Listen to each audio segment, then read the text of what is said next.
I'm Alan Stoga, chairman of the Telberg Foundation. You do not need me to tell you the world's a messed up place. What you might need me to tell you is that you can do something about it. Nominate a great leader for the Telberg SNF Eliason Global Leadership Prize. It's easy to do. Just follow this link. Welcome to the New Thinking for a New World podcast, where we explore the most pressing issues that are challenging and changing our societies.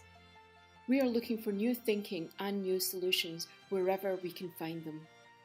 Listen as host Alan Stoga, the Telberg Foundation's chairman, challenges his guests for analysis, ideas and actions.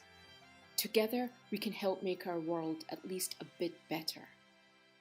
Projections show that by 2050, Africa's population is likely to double.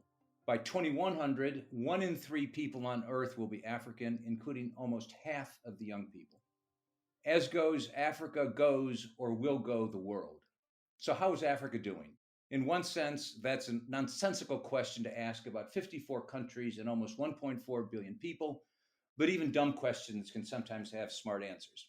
Michela Wrong has spent nearly 3 decades writing about Africa as a journalist and as an author.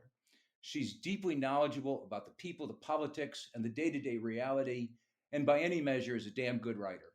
Welcome, Michela. Thank you for having me. I meant that about your writing. I am a very tough critic, but I'm absolutely blown away by the quality of your storytelling. Well, that to me is the ultimate compliment because I do a lot of academic reading when I'm researching my books, and I often find it very dry and very heavy going. And it doesn't matter how fascinating the topic is. If you don't present it in an accessible way, you're scaring off your readers. So I always see that my first task, and I can do it because I'm a journalist and that's what we're trained to do, is to hook the reader in. The anecdote you start one of your books with, you're in an airport, you have sort of made it almost through the gauntlet and your suitcase breaks. And that made it, to me as a reader, so real. I've seen that movie. And all of a sudden, you lose complete control of everything because your suitcase is falling apart and you're struggling with that and you're struggling with your passport. So getting me into the story is critical, even if the story then is a pretty heavy read. That's right. Yes, and airports seem to feature a lot in my books. Whether it's fiction or non-fiction, and I'm sure there's a reason for that. I did a lot of traveling when I was an Africa correspondent, so getting through the airport was a psychological hurdle you always had to get through. Let's start with where your bookshelf, for the moment at least, leaves off with Do Not Disturb, recently published, is a scathing assessment of Rwanda's long-term president, Paul Kagame. And I've got to say, this is the same country, Rwanda, that some consider to be the Singapore of Africa, and that 40% of companies surveyed by the World Bank just before the pandemic rated as attractive or very attractive. That's almost bipolar in a sense. Is this about wanting to see something that's not there, or really effective public relations, or something else? I think it's a whole host of factors. One of them is certainly wanting to see something that's not necessarily there, or not there in quite such a strong presentation as we would like to think. I think Rwanda is often presented as a miracle, and it's not. It's a country where aid is well spent, but it receives an awful lot of aid, and it's a very small country, 12 million people. So you would expect a country of 12 million people that receives that level of aid to be looking good. There is an awful lot of wishful thinking that takes place. I have a lot of sympathy with that. I've been covering Africa since the 1990s, early 1990s.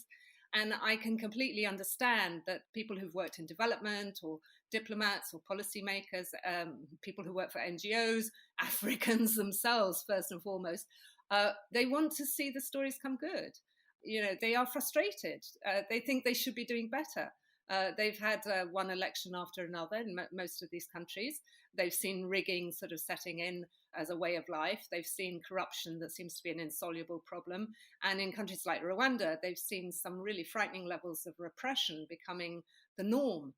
So I think there is a sense of, there's a tendency to gloss over the negatives in the international community, a tendency to sort of say, well, don't hold it up to the same standard as, say, Scandinavia or Denmark or Norway. This is Africa. This is Central Africa. This is a country that came through a genocide. What do you expect? You cannot expect miracles in that way from it.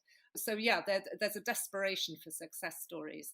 But finally, you did put your finger on another element, which is Rwanda is very, very good at PR. They have their own local journalists are firmly in check. I mean, you'll never read a word of criticism of Paul Kagame, the president, in the local media. They operate a fierce army of Twitter trolls who shoot down or try to shoot down anyone who criticizes the government or the president or in social media. The same on Facebook, Instagram, all the usual outlets. And then they employ at huge expense some very smart lobby firms and PR companies in the West. And they really do a very, very good job. I mean, Rwanda has the most amazing brand control and image management. I've never seen the like in Africa. It's very, very impressive. And the result is you see things like, the Arsenal team, with this Visit Rwanda shirts on their football players, and you see NBA tournaments being staged in Kigali, and cycling championships, and the first drone airport ever opened in Africa was in Kigali. These are smart moves. They're sort of very media friendly moves. So they know what they're doing on that front, and it does work. But the final factor that I'd just like to sort of highlight, which we can't get away from, is that there is a legacy of guilt that is associated with Rwanda, and I think that tempers a lot of criticism. People are very aware in the international community, and so they should be, that when the genocide kicked off in 1994 and the Hutu army, Hutu government's army and Hutu extremists were slaughtering members of the minority Tutsi community, the UN had a peacekeeping force in place, and instead of immediately reinforcing it, it was pulling out the peacekeepers and leaving the killing to wreak havoc on the country. And that's something that the Rwandan government has never forgotten or forgiven. And whenever Paul Kagame is criticized in public, it's a card he throws on the table very effectively, and it shuts people up. And it was very interesting. Most of my book, I'm talking to dissidents who used to work very closely with Kagame, used to be members of his inner cabinet. And one of them, a former ambassador to the US, was saying to me, I was always amazed, but you could always play the guilt card and it always worked. It would just shut the West up. So it's knowingly used. That guilt card is played knowingly, and it's very effective. You make the point, if I remember in the book, about the guilt card, that in a sense, it's the Rwandans who should be guilty, not the foreign community. Yes, the foreign community did not respond, but it's the Rwandans who did what they did. Yet there's this remarkable ability to flip it around and say, as you just said, and as you document. Well, yes, that's particularly true.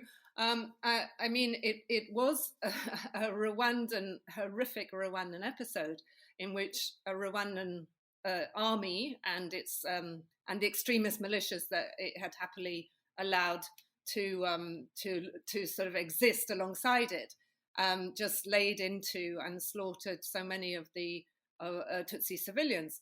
That was a domestic episode, and one of the elements that, of course, the government that is in place now in Kigali doesn't want anyone to comment on or make any link to is that the atmosphere of toxic hatred between Hutus and Tutsis had, it didn't come out of nowhere. One of the reasons why the local Hutu community could so easily be nagged and bullied and threatened into taking up machetes and killing their next door neighbors was because Rwanda had been invaded in 1990 by the Rwandan Patriotic Front, Kagame's rebel movement. And that was something that everyone in the country was extremely aware of. There were stories of atrocities and ethnic cleansing and massacres taking place in the area controlled by the RPF.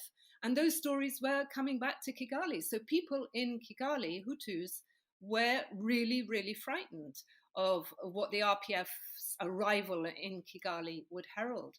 So the RPF today does bear some responsibility for having helped create the climate in which genocide and, the Hutu hate radio could tell people, go and kill your neighbor. And that would seem a response that, that had some sort of logic to it. That didn't come out of nowhere. Let's look for a second at the half full glass. Fact is, in 2021, Rwanda does have better infrastructure, better health outcomes, stronger growth than most other sub-Saharan African countries. The economics, the social side of it, so on, are pretty successful. Is it a model that could or should be imitated, or is this combination of the dark side and the light side such that no, imitating this would be a real bad idea? Well, I think what I find concerning about this model is that I think a lot of Rwanda's development partners have ended up thinking that it goes hand in hand with an extremely repressive and undemocratic system. So we know, for example, that elections routinely return Kagame to power with 98.8% of the vote, which is a sort of tally that anywhere else in the world people laugh at and regard it as de facto indication that the vote was rigged. And we know from former insiders that elections have been rigged in Rwanda, and I think we can take it as read that they routinely are. So that's one issue. Alongside all the positives that you've mentioned, you've also got a press that is completely supine. The journalists who were independent and stood up to the government or criticised people in power ended up being chased into exile or were actually killed. You have no real opposition. There are nominally opposition parties, but they can't really do the job that an opposition would be expected to do. All the real opposition figures are abroad. And one of the phenomena that I track in my book is the deliberate, systematic program to track down all these dissidents who have fled the country and who have set up opposition parties in places like the US, South Africa, Belgium, Paris, Canada, even Australia, and to track them down and try and get them either silenced, roughed up, or get them killed.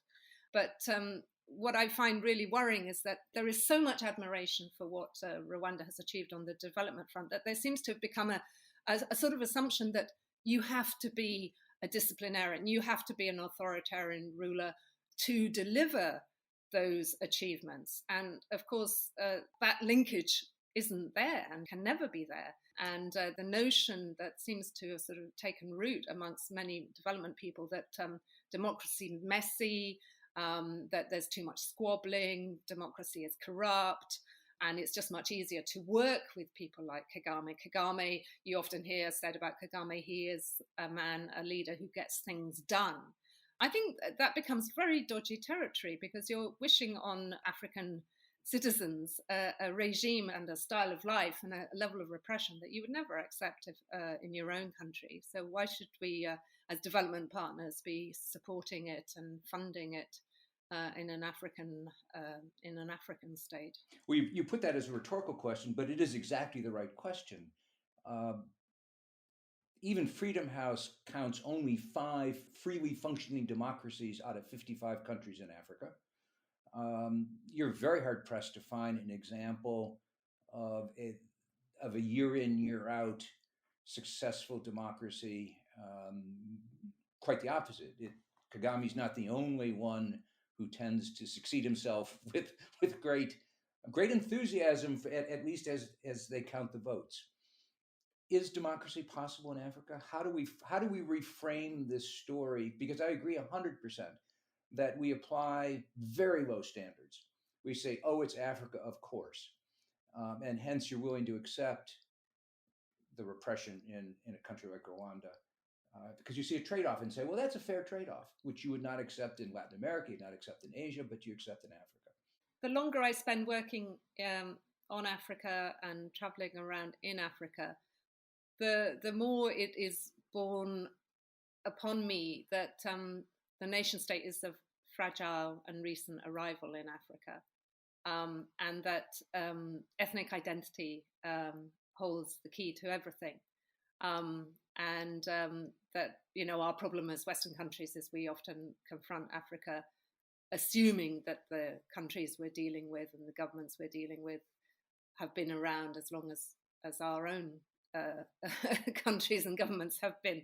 And instead, I'm just so aware that it boils down to ethnic identity. So, for example, if you look at what's happening in Ethiopia, the 6% of the population in Ethiopia that is Tigrayan is now feeling that it's being ethnically cleansed by an army dominated by Oromo and Amhara interests, commanded by Ethiopia's Prime Minister Abiy Ahmed.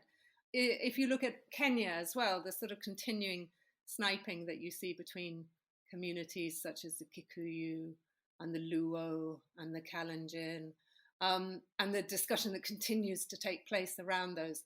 Nowhere is this more toxic than in Rwanda, where there's this old kind of rivalry between the Tutsis, who used to be the cattle-keeping overlords, and the Hutus, who were the sort of land-tilling serfs who served under them, has become so utterly poisonous. And I think you have to have a democratic system that caters for those ethnic awarenesses and identities and allows them to express themselves and not foist upon these countries a sort of straitjacket that has suited us okay here in the West, but doesn't work. And I think one of the obvious answers to that, Kenya is a very interesting example because they've been going through this long experiment in federalism and sort of decentralizing power in Kenya, and in DRC, Democratic Republic of Congo, they've also attempted to introduce a more federal system where more money made from the region stays in the regions. The thing is that people who are heads of state and government ministers don't like federal systems because it means surrendering power and surrendering income. And they will often work to undermine and sabotage those attempts at introducing more local accountability and those attempts to keep, local resources in the areas from which those assets come. But I think that has to be one of the ways in future, and that has to be the form that democracy will take. And I mean, the other thing that seems to have been not to work at all well in Africa is the first past the post system that, of course, we have here in Britain, because that's a winner takes all system, and you need a system where smaller groups will get some share of the pie. So I think there are changes that can be made and tinkerings that can be done that give democracy a much better chance of survival. And I think these experiments are being made, and we need to look at those and study them. It is very interesting what's going on in Ethiopia because, of course, the outgoing government of Meles Zenawi had introduced this concept of nationalist federalism. And their argument was that people will only stay part of the system, all these different regions, if they have the right to break away. And I always thought that was a very enlightened approach. But then you used to talk to people in Ethiopia and they say, oh, but it's nonsense because really the ruling Tigrayans, the TPLF, really has all its key people in the regions and they're really running the show. So it's notional federalism. It's not the real thing. And I think this is the trouble, that often the concept is a good one, but is undermined by the reality or is whittled away, deliberately undermined and sabotaged by the people who hold executive control in the capital. After a year of pandemic, many people blame their leaders for what has been an incredibly difficult time during which governments and many other organisations performed poorly. But maybe there are great leaders who, despite the problem, are working to make our world a bit better.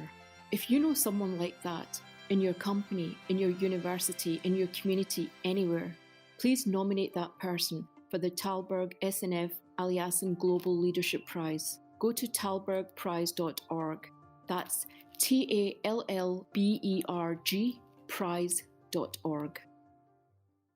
The outsiders, mostly the West, institutions like the World Bank and like the International Monetary Fund, for that matter, the United Nations institutions, are all set up around the nation-state concept.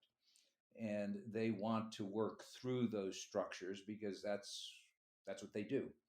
I would assume there's very little incentive on the part, however well-meaning everything else they're doing is, on their part to say, okay, well, let's sit back and wait for some of these federal structures to work their way out. Yes, and you could say the infrastructure of the country is built so that it centralizes things.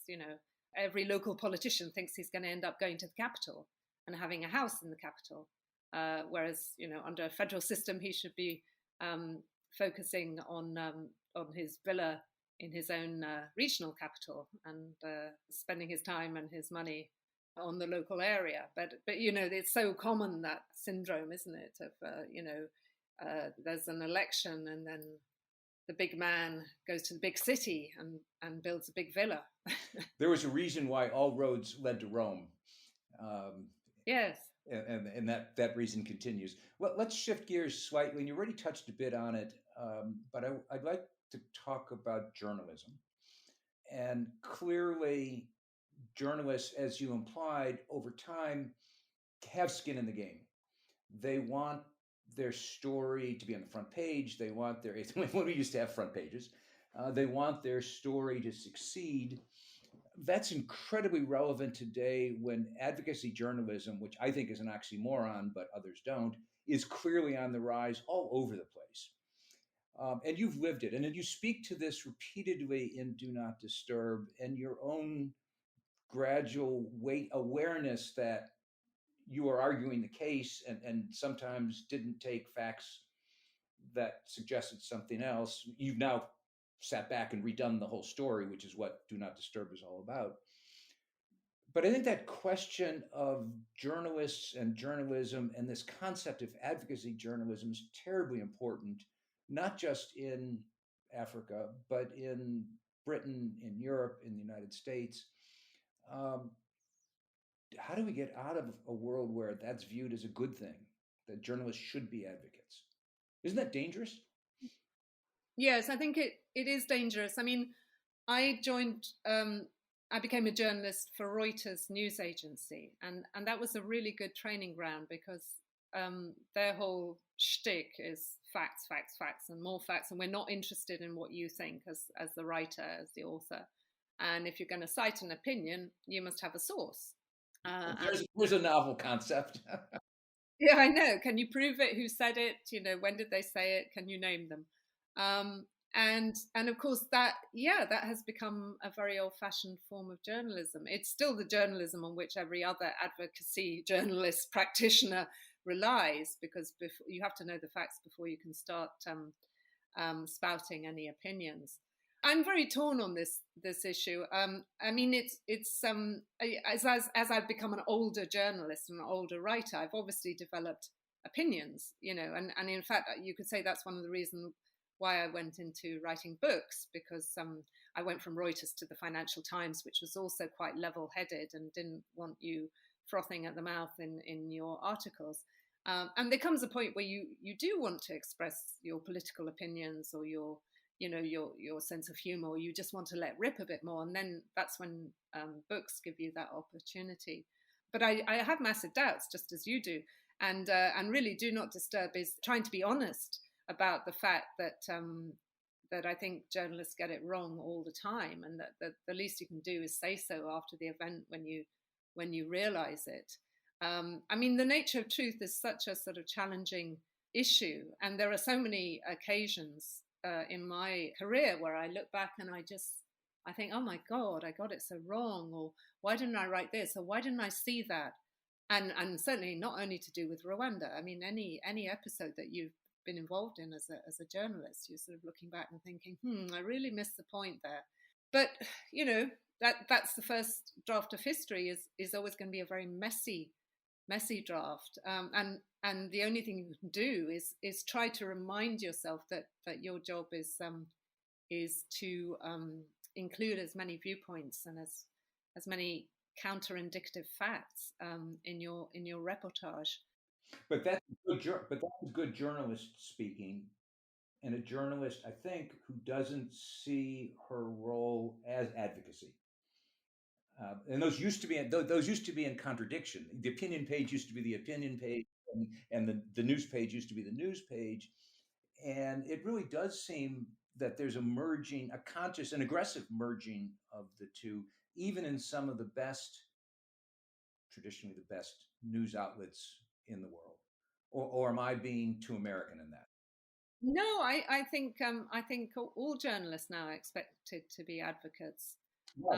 And I think one of the lessons of my book is how dangerous that is, because uh, it allows you to miss the most obvious facts and to misinterpret things, and then looking back years later, you sort of think, why didn't I focus more on that? What was I thinking of?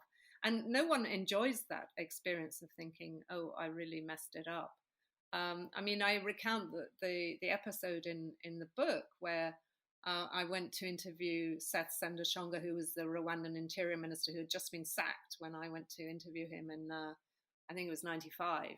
And he would later be assassinated in Nairobi by the RPF. It was fairly obvious he was a Hutu. He had been complaining about RPF killings of Hutu civilians. He'd been sacked. It was fairly obvious that things were already shifting, and that the RPF, which was a Tutsi-dominated movement, was beginning to show its ethnic teeth. But he wouldn't say anything. He wouldn't tell me why he'd been sacked. He was very loyal. He stuck by his own government. I remember talking to an American diplomat friend who told me, listen, any government has the right to reshuffle. The fact that he's a Hutu has nothing to do with it. Give these guys a chance. If they find that certain ministers aren't doing their job, they have to be allowed to sack them. And I was completely won over. And and then later, when he was assassinated in Nairobi, even then I was sort of very reluctant to believe that was the RPF. I mean, whereas it was a second attempt, so who else could it have been? And that was because I had very much, accepted and swallowed the line that the RPF was a force for good, that it was a very progressive political movement that was bent on ethnic reconciliation, that murders, assassinations, and reprisal killings were something that the Hutu extremists went in for, and not this movement that had come in and ended the genocide, as was the sort of the story of the day. And I just didn't really want to believe it. And I think, I talk in the book about this disinclination we all have to adjust our vision of events and to look back and realize that we got things wrong. It's something everyone finds very painful, not just journalists. It's something like, nobody really wants to have to question their opinions and their beliefs. And yet we have to make ourselves do it occasionally. And if you have to, as a journalist, make that possible as much as you can by asking people who don't agree with you. I mean, I think that's the lesson. You have to sort of talk to people who don't agree with you. So, for example, now with my book, I mean, I'm obviously a figure of hate on the side of those in government in Rwanda, and they've got plenty of sort of loyalists who are sort of barking at me on Twitter. But if somebody writes an email to me and says, I've seen 5 mistakes in your book, I will always write back and say, tell me what they are. Tell me what they are so I can address them. And sometimes the conversation ends there because they haven't seen 5 mistakes in my book. They're just trying to rattle me. But I think, I feel that's my duty as a journalist. I want to know, tell me what I got wrong. And then if I agree with you and I've checked it, I will correct it. Yeah, but that's the mark of a good journalist. And it's the mark of, as you've pointed out, it's not just in journalism. Postmortems are terribly important. You can't learn otherwise if you don't reassemble. Here's what I knew when I knew it. Here's why I made that decision. Oh my God, I was completely wrong. Because otherwise you just keep on doing the same thing. Let me end with a question, though, and take advantage of your long history in Africa, your deep thinking about Africa. What do you think will be the big stories of the next, 5, 10 years? What are the issues that are going to drive Africa over the next, 5 years, 10 years? What are you going to be writing about 10 years from now? That's a massive question. You should have warned me you were going to ask me that. I think, as I've mentioned a couple of times now, Ethiopia. I think the Ethiopian story is going to be massive, and I find that what's going on there very frightening. I'm not convinced that Ethiopia is going to stick together as a nation state in 5 years' time. So that would be a one to watch, because if Ethiopia begins to fall apart and there are various wars of secession, that's going to have such a massive impact on the economy of the whole of the Horn of Africa and Eastern Africa. So I would look to that one. Nigeria obviously is the other country to watch. It always is. I don't know Nigeria well enough to focus on, but it's such a sort of big, vibrant, important, economically dominant country that anything that happens there will matter to the rest of Africa. What else can I say? I think urbanization is the theme that's going to be really interesting. You've had decades now in which people have been rushing into the cities from rural areas, where a lot of these rural areas have become overpopulated, and the farms won't support the family. And in cities, interesting things happen. And in fact, I was talking earlier about ethnic identity being the big challenge for Africa. Ethnic identities get mixed up into a lovely cocktail in cities. Even in the most deprived slums, people learn to tolerate one another. And they understand that people who have completely different backgrounds and speak different languages are still human beings, and they end up dating each other, marrying each other, having kids together, going to the same schools. So I think that's going to be the sort of massive trend. It'll be impossible to quantify because it's going to be very slow, but that trend will change countries forever. But the other major theme, of course, is going to be population growth, which you touched on at the very beginning. Populations tend to be slowing all around the world, but not in Africa. And so the issue then becomes, how do you support, where are the jobs going to come from? You can't rely on land anymore. You're going to have manufacturing jobs or service sector jobs. So that's going to be the really big challenge. And at the end of the day, and this is a question I hesitate to ask because it's completely unfair, do you think that challenge will be met in a positive way in the main in Africa? I'll dodge that one by saying I don't think you can generalize. If you look across Africa today, the things that apply to Southern Africa have absolutely no relevance to the Horn of Africa or Western Africa. I mean, it's such a diverse continent that there will be success stories in there, and there'll be wars and civil strife and military coups, just as there have always been. And then there'll be, other stories where people think, oh, that place is absolutely amazing. Who would have thought it? So I think it'll just be a very kaleidoscopic picture. That's what I would expect. Well, thank you for that, because if you think there will be at least some success stories, if you think there will be, that it's not all doom and gloom and dystopian, oh my God kind of outlook, that's a good thing. Well, you can't generalize about Europe. No one would. I don't think anyone would generalize about Asia. So I think we should, avoid that trap with Africa as well. You can't just sort of say this is what it's going to be, because it's just too diverse as a continent. One last thought. I've spent a fair amount of time in the last year or two in Kenya. And the thing that most amazes me every time I talk to the Kenyans is how fundamentally optimistic and problem-solving they all are. I will describe something that I am sure is hopeless. And somehow there's a strand in that I didn't get, and they'll pull on and produce a different way of looking at the same set of facts. And I find that fundamentally hopeful, because otherwise you do end up in dystopia. And that. Yes, I would agree. I have exactly the same reaction when I read the Facebook posts of I have many Kenyan friends on my Facebook feed, and Nigeria is exactly the same. You get this incredible shot in the arm whenever you read what people are saying there. It's very cheering, and very important to hear those voices. Well, thank you very much. I can't wait for the next book. So promise it's coming soon. Thank you for having me, and I'll do my best. Thank you for joining us. Please rate our show on Apple Podcast and subscribe.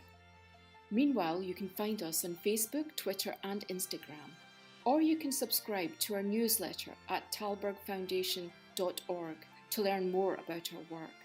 That's TALLBERG foundation.org. Thank Thank you, and we'll be back again next week for another episode of Thalberg's New Thinking for a New World. This podcast was brought to you through the generous support of SNF, the Stavros Niarchos Foundation.